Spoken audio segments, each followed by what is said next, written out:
and Gukesh made a move. And it was queen b5, second queen move in a row. That is objectively a strong decision by Gukesh. He's just bringing his queen to a slightly better square. So, Peter, 19 minutes left for Gukesh. He finds the best move on this turn, but he doesn't have all that much time considering how complex the position remains. Yes, on the other hand, I'm really loving this decision, because with queen b5, at least he hints at some ideas like queen b3, queen a2, that the queen can sneak in. One could say, all right, okay, this is childish because white can always play the move king b1. But if white plays king b1, then suddenly black switches back with the rook from e8 to b8, and suddenly, due to the pin, the c3 and a3 pawns will be hanging, and at least there is some play, at least there is some direction. And the same applies with queen c4, queen a2, so the same ideas can happen in different scenarios. And it also puts little pressure on white, so all the things that we talked about, that white has a free hand, and white can play rook d5, h4, and so on. Rook d5 can be met by queen b3, and we are creating some threats. Yeah, that queen infiltration seems to be a problem. And for white right now, this rook is free to go because the second rook can replace the first on d2, and that allows at least the lead rook to get active. So, Peter, moves that come to mind, rook d7, as in the previous position, that still looks quite appealing to me, because if you get this rook up here, you freeze the rook on f8, the a7 pawn is hanging, and I know rook b8 and queen b3 is what we've been talking about. This defensive posturing does look like it is sufficient. The queen desperately needs to get in for black, and maybe that's the way that you'd want to go, but I do think it's a little bit slow now with the e4 pawn loose. I think, like you already highlighted, just don't touch this e4 pawn, forget about this e4 pawn. It's good that this e4 pawn is there because black is lacking counterplay, but Gukesh, no, I think Ding has made a move, and he opted for rook d4. He just in case gets rook b4 idea also in, the pawn on e4 is vulnerable. And this shows that he has a lot of confidence in his position because he played rook d4 quite quickly. I'm giving him a gold star for rook d4. That's a really nice move. I was thinking offensively, let's get that rook forward to d7. But Peter, these types of moves are often what win you games. It's not just about the immediate threats, but how to actually prevent your opponent from organizing their pieces. Rook b8, no longer a thing. Rook to b4, and black drops material or goes into a bad endgame like we've been talking about. Actually, I'm going to show that real quick. That rook b8, it threatens an attack down here on b2, but after rook b4, you have to go queen e8, the only way not to lose material. And then not only is rook takes e4 with tempo, let's get us into this endgame. This is like the worst possible rook endgame from all of the endgames we've seen for black, because white gets to d7, the king comes up, the pawns go forward, and I think the white's already winning. I see the evaluation, but maybe it's a depth issue. This looks terrible for black. Yes, it looks terrible. You could have even started with b4. You could start pushing the pawns immediately. I'm absolutely with you that this is horrible for black. But then what does black do? Yes, and he plays a move. Yeah. He moves with the queen to e2. Okay, at least he signals that, you know what, you move the rook from d2, and he's only dreaming about some repetition like rook d2, queen b5, but he knows exactly this will never happen here. Right, because the second, or I can say the first one here, rook d2. I don't think that Ding should fear it. Will be safe and sound on c2. He is not going.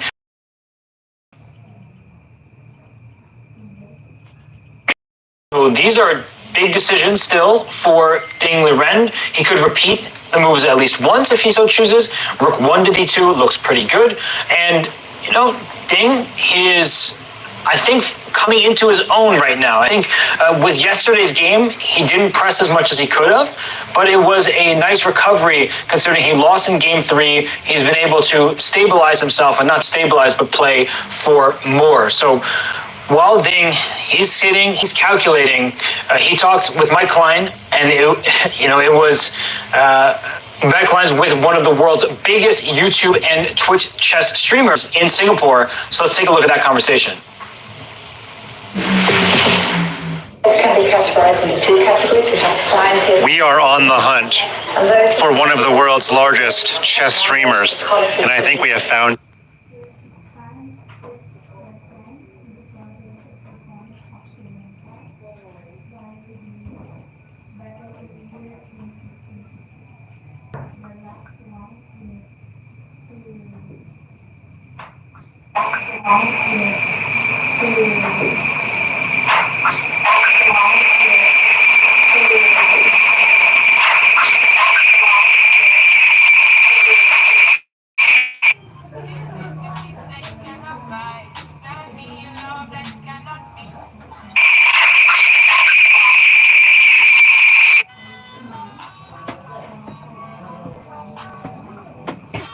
more Stafford Gambit content. Is there more that you're holding out on that you haven't released yet?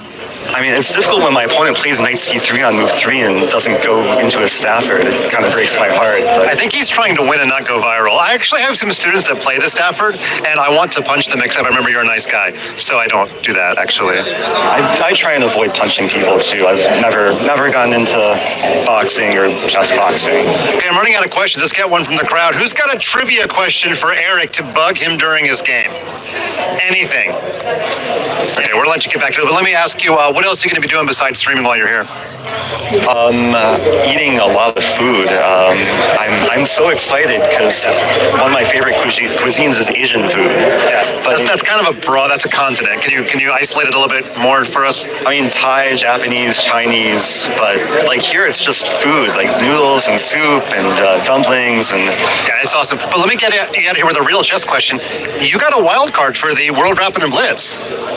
You're playing. Who do you want to play the most? Magnus, Hikaru, or Fabiano, or Ali Reza, probably. Yeah, I need to start training. So now, if you play Hikaru, are you both going to be streaming the game on your own phones? I'm not allowed to bring in any electronic devices or stream. Boo. I might try and get someone to do it for me. Maybe you're a good connection for the chess.com people there. I have no power with Fide. All right, well, there you go. Eric Rosen, he's playing here, he's streaming here, and he's also playing the World Rapid and Blitz. This is some interesting prep, but Eric, we wish you well. Thanks so much, Mike. Back to you guys. Always good to see Eric Rosen, a friendly face. He's there on the ground in Singapore, enjoying himself some noodles and a World Chess Championship match. So, Peter, we are back into the action here. Again, thanks to all the subscribers to the channel. We appreciate you. And right now, Ding Liren appreciating his position, but after queen to e2, Peter, he's paused, so he's not sure how to combat this queen venturing into his position. Yes, I think that this queen v5, queen e2 idea was a fantastic way of creating some kind of pressure on Ding, because we talked about it, that it looked like it's completely a risk-free position. But with this queen entering and offering you so many different ideas, for example, you did mention that you don't really care about this queen entering, so you are not afraid of going rook 1 to d2. And while you were talking, I thought like, okay, let me try to punish you for all your words by going queen e1 check, king c2, and then maybe a5. Yeah, if we can show exactly, rook, queen e1, king c2, a5, and then setting up some rook b8, rook takes b2 ideas with queen b1 checkmate at the end. And then I realized that even this does not work, because when I sacrifice the rook once and then bring the other rook, then the queen from f4 is actually covering the b8 square. So just to show that actually this queen on f4 is doing a fantastic job. I'm just going to show that because it could be such a fun variation. I'm just making sort of random moves. I know that queen a1 here would be very strong, but your point, Peter, that normally, without the queen on f4, rook b8 check would be the follow-up going after the white king, but the queen on f4 is optimally placed to prevent just that. So, but thanks to the Everall bar, there was this queen a1 possibility. Yeah, so in fact, this a5 rook b8 queen e1 check threatens queen a1. That's actually beautiful. Yes, so white doesn't have all the time in the world, just play h4 and h5, it's a bit slow. And then it begs the question is, what is the proper response here? Because you stopped rook b4, that was a big reason you played a5 to try to control the b file from black's side, and I can always chase your queen away if I'm thinking about this from Ding's point of view, because after queen e2 I can bring my second rook back. But I'm with you. I feel like black is able to better coordinate, or at least hint at an attack, if this queen can continue to just pester the white king and rooks. Yes, and actually Ding has played the move rook 1 to d2. It's on the board. So we might be seeing this type of direction, but I also feel that for Gukesh, knowing that he's in a passive position, he's desperately looking for counterplay. It's very tempting to give this check on e1 and then try to go with a5 for counterplay. Oh, I'm wondering if white can play queen f2 here, because there's still the a1 square. I see the evaluation plummet. I forgot about that square. I thought I was forcing the queens off, but after queen a1, rook to d1, the queen gets out via a2, and then we see why black is in charge, because the king on c2 doesn't feel safe and sound anymore. So an oversight there by me, but one that Ding will not miss. Queen to a1 as a concept, that's not something that you want to see appear, because then you go from better to perhaps immediately lost. Yes, and now it's the big question, that, okay, Ding played the move rook 1 to d2 because he knows exactly that after queen d1 check, he can still play rook d1 and then think again. And maybe he also, by signaling that he's not afraid of queen d1 check, forces Gukesh to retreat with the queen, but I don't think that black can afford to retreat. If black simply retreats, then white got everything what he wanted. Then this b4, king b2, and everything that you highlighted before, also this rook d5 ideas, just everything works perfectly. So I think black has to go for, and look at this, the shoe. Look at the shoe of Gukesh. It's moving. Yeah, this is the typical sign where you are showing some nervousness, but at the same time also because you think like, aha, maybe I have a counterplay. Maybe I have a chance for counterplay with queen e1, followed by this a5, queen a1 at some point. And these two players, they're alone in that hall. It's a box. There are spectators that are on the other side. They can neither see nor hear them. So they're kind of alone in the world with their thoughts, with their calculations. And that's the point of view of the many fans that are in attendance. You see that big image of Ding Liren there on the wall. It's him in a pensive pose, but as we zoom in, we see those two players in that glass box in the arena where it's 1 versus 1, and they have to figure out what to do in complex territory. So Gukesh still thinking here, Peter. He's down to 13 minutes 20 seconds, and that was White's 33rd move played. So he's got about, let's call it 2 minutes per move. But we know that this is a difficult position for Gukesh because, say, he has to trade queens. He now may be in an even worse endgame than before, and he wants to avoid that. But how to do that without actually making more concessions? Well, go for this queen e1 check. I think it will be played because the other option of going queen f3 is there, but I'm worried of these endgames. Yeah? The queen f3 is a possibility, but I'm not really believing in it. There are several replies possible. Rook f2, if you want to take back on f4 with a rook. After queen f3, there's also queen h6 maybe, or queen g5, just keeping the queens on the board for a little bit longer. So queen f3, you raise a good point that instead of just bringing your queen to e1, there's also this square. But I guess, as we say, we really don't want to allow a capture on f4 that gives black a protected passed pawn here. So I would move the queen maybe even back to g3 and say, okay, now what, Gukesh? What's your follow-up here? Yes, it's possible. Okay, one Nay. the feeling that I improved the position a little bit with Saan this sa? version. Chess? Chess akong kita na, sir. Question. I just want to highlight one more small detail, that after queen f3, if you play the move rook f2, then queen h1 check would actually be a terrible mistake because rook d1 traps the queen. Just to highlight this beautiful small idea. But I think that if you play rook f2, I can trade on f4. Maybe after rook f2, I can trade on f4, because after rook f4, f5, suddenly your rook on f4 is misplaced. And this is counterplay. This is serious counterplay, and it's still going to be a long battle ahead because white does have the c pawn, but black's pawns are pushing up the board much more quickly than in some of the other variations. Queen f3, that move has been played. Gukesh down to 11 minutes, 45 seconds. He will have 7 more turns to make. And after queen f3, we don't like the capture on f3. I'm just going to put that on the board to show you why. That this rook on e8 stares down. Wala na ka. And now that becomes a weak point in white's camp. When there's a pawn on e4, that pawn was safe and sound. As soon as that capture happens, e3 is a weakness and a target. And so here, Peter, queen to g3 is one move I mentioned. The queen can escape elsewhere. If you choose Naay. to go g3, g5, Nga. g6, all of these moves keep the Saan sa bansa? and what will black's Oh, na kay kontra, sir. queen trade if it is offered. Kato mong dito. Oh, Well, actually, queen g6 is a very nice move. di man na bunot-bunot, sir. Immediately I sensed that, wow, this is... Dili ay, by rank na.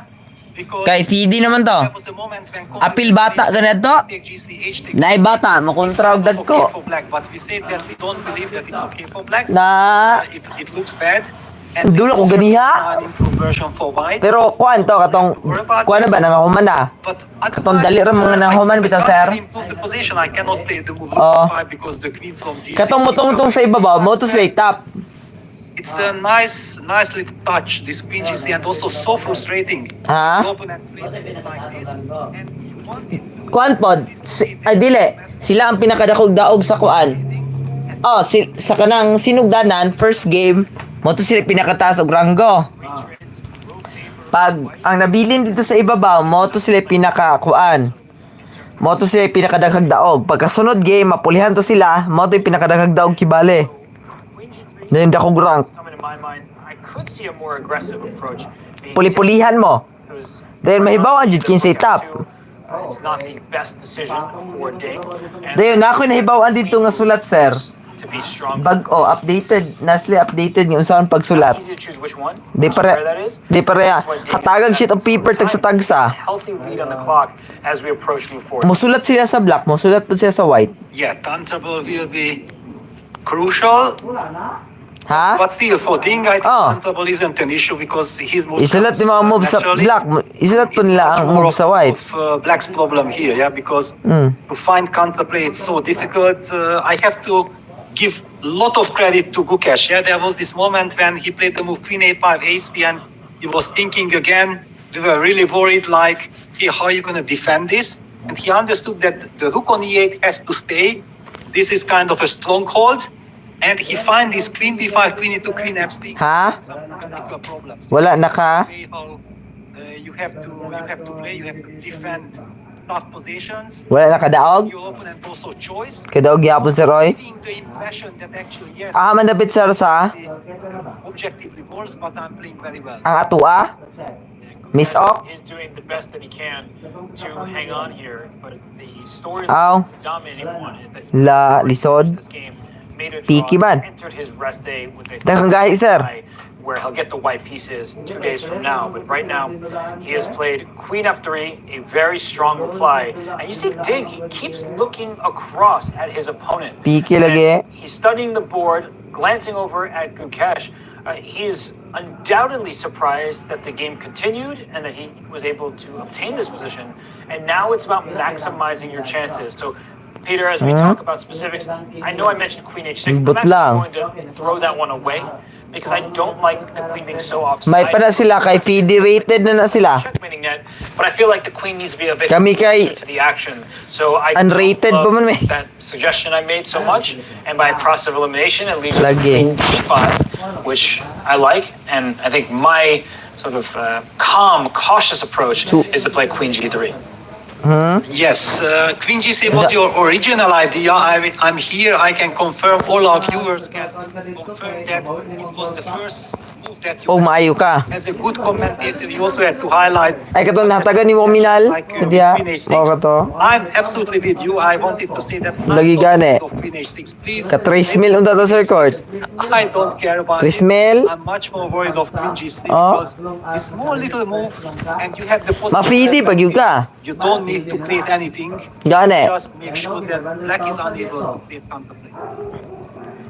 Yay git. G3 keeps everything protected. Basig na anak karon Christmas man to sir no. Queen is the October. one, but you do not want to November. get rid of this on black was Yeah. happy about that. Because Ay dili, lahi tong kalag-kalag sir. rather than the liability Oh, that it currently mo man tong wala na ako nadulaan. because the rook is needed to protect it. If you ever play f5, especially with the queen on the board, and the rook slams down on d7, the black king is the one that's exposed. So individual choices here, they are going to be of the utmost importance. Ding, he is spending some of that lead on the clock. I think he's doing the right thing Lamig yung right dulo, now. bitaw. And for Gukesh, he is trying to Chuya. calculate on his opponent's time. Peter, that's very important. Yes, absolutely. Giyon sa nila pag-calculate sir ba? Kay maupod ka sigara ang move sa mga We grandmaster. are afraid of, but we have to find an idea. Is it Kabalo ka sir, kani bitaw ang sa chess bitaw?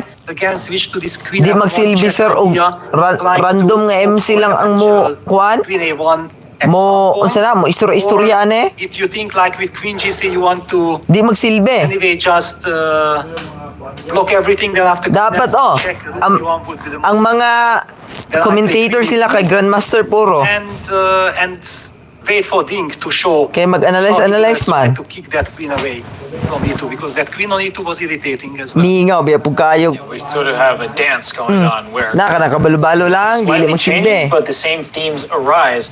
And here you can bring your rook back from d4, but then we're Okay. really back to where we started when the queen goes back to b5. And not easy to figure out where the pieces belong. So, Peter, I'm going to just sit on the live board for a second That's here and ask kwarta ni you, sir. where do you Dako kayo feel kwartaan that eh. each piece belongs from the white side? Like, if you could pick up a rook or a queen and place it anywhere you want, like, what are your dream moves? Mohuna-huna ganin sila ayo anang dili pa. Well, Kuan, di pa sila okay, I would champion. like to enjoy my possession, yeah, but Unsa na kaning I think championship? Black has to keep on asking some Dayon talagsa pag yung kayo. What Gukesh is doing with queen on f3 is challenging the queen on f4. And also it's not logical, yeah, that before Hindi ni si white was Gukesh always sa happy liyan, with the trade of queens. Now black is the one who is offering the queen trade. I think this is kind of the new element, and Ding is about to make a move. I think he will play queen g3. It's very much his style. Just a cautious approach where he is not taking any of the risk, but no, he's actually back to calculating. And while he does that and he looks across at his opponent, who may be regretting that decision to decline a 3-time repetition, let's not forget that Gukesh is a star, and it's his fighting spirit that brought him to the World Championship stage. So without further ado, let's have a look at how Gukesh became the 2024 World Championship challenger. At just 18 years old, Gukesh is within reach of history as he challenges Ding Liren for the title of World Chess Champion. Born in Chennai, India, Gukesh is one of the most impressive prodigies the chess world has ever seen. He became a grandmaster at the young age of 12 years and 7 months. Had broken the 2700 barrier by the age of 16, he became the youngest ever to break 2750. His rapid rise toward the top has been nothing short of incredible. An impressive performance, and Gukesh is pulling out, beating one of the strongest players in the world. At the 2024 Candidates Tournament in Toronto, Gukesh entered as an underdog, but soon he proved to be a real contender.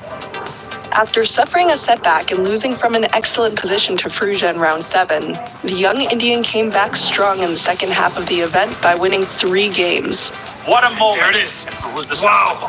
Gukesh Damaraju, the 17-year-old, he is doing unheard of things. While leading by half a point ahead of the final round, the job wasn't done. Facing pre-tournament favorite Hikaru Nakamura with the black pieces, he needed to at least draw to secure a playoff, while a win would secure a victory. In the end, Gukesh easily held the draw, and when Caruana couldn't convert a winning position against Nepomniachtchi, the Indian super talent prevailed. Official congratulations to Gukesh, the youngest player to win the candidates and to compete for a world championship title. Since winning the candidates, the Indian teenager has continued to impress, climbing to the top 5 in the world rankings. Now, with the chess world watching, Gukesh stands on the brink of history. If he wins, he will make history as the youngest ever undisputed world chess champion and inspire a whole new generation of chess enthusiasts. I'm very excited to play the World Championship and really looking forward to all the preparations and being there.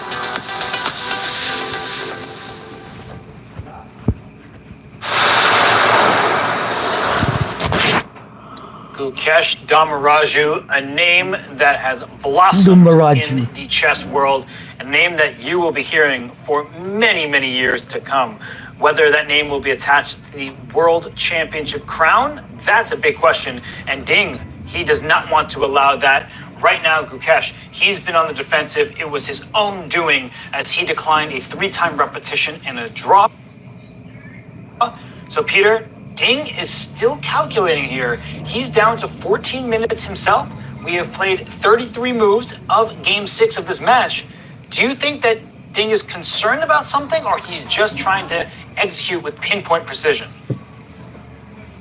Well, I think that Queen E2, Queen F, this Queen B5, Queen E2, Queen F3 maneuver is having an impact on him, yeah, because it looked like he has everything under control. Black has 0 counterplay. There are no questions for White to be answered.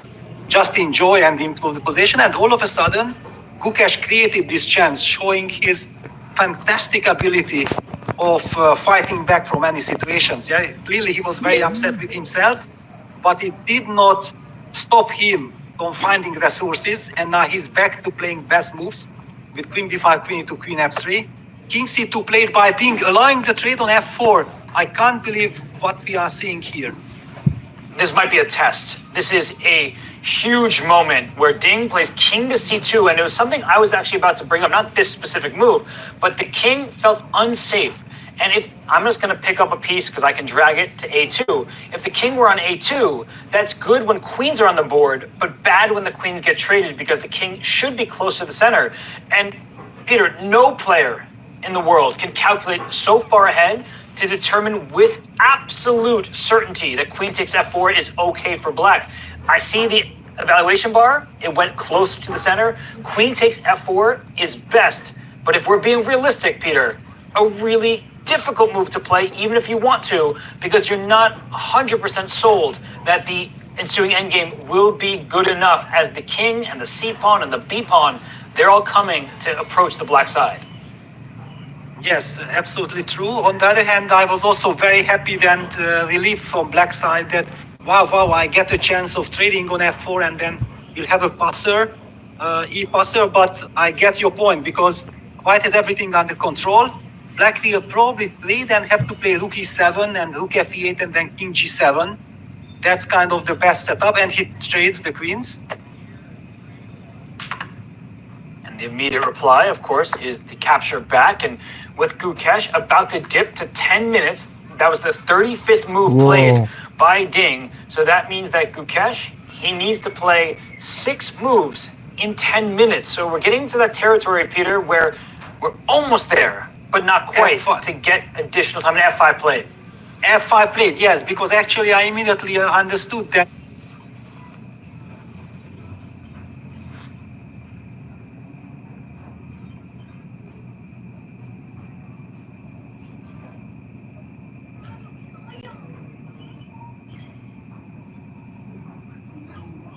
Oh no.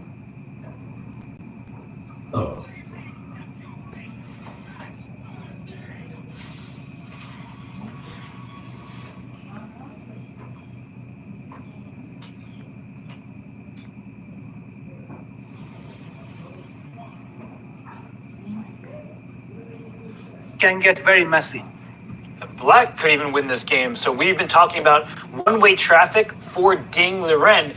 Now with that G5 idea, and Peter, you mentioned this many moons ago, that you could sacrifice 1, maybe even 2 pawns to get some passers. You have a Rook on E8 behind a protected pass pawn on E4.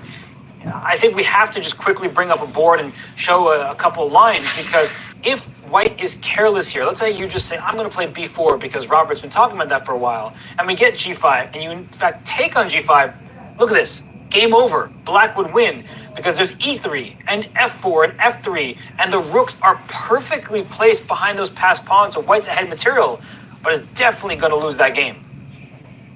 Yes, I feel that from White's perspective, H4 is the move that you really want to play on the board, I believe. Yes, of course, H4, just making sure that you control G5 in all circumstances. The problem with making a move like h4, well, it takes away g5. You're putting your pawns closer to your enemy pieces. So in certain endgames, king g7, instead of going to f6, which isn't going to have the same threat, king h6, king h5, the h4 pawn and the g4 square. I mean, that's a long ways away, but that's just what I'm trying to anticipate. So suddenly, Peter, it was clear plus for Ding. Nothing could really go wrong. He allows the capture on f4, which you did not like. I mean, I could read that in your face immediately and in your words that this seems like it's heading in Gukesh's direction a little bit. Absolutely. I was shocked, because we kind of assume that White has everything under control. So what we don't want to do, to give any kind of counterplay for our opponent. And look at this. Gukesh immediately, also the body language now, he's shaking his chair.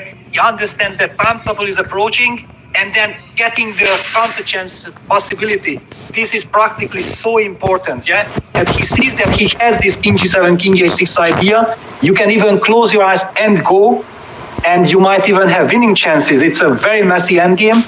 Now Ding has to watch out in time trouble not to completely lose control of this endgame. And we saw that Gukesh was shaking, and Ding, we see the feature chat, maybe he isn't so confident either. And king g7, not always the easiest move to play because a check on the 7th rank. Is the a pawn loose? Can that be captured? Is there enough time? c4, c5, b4. We know that the black king is trying to walk forward. And both sides have passed pawns here, Peter. It is an absolute race. Neither player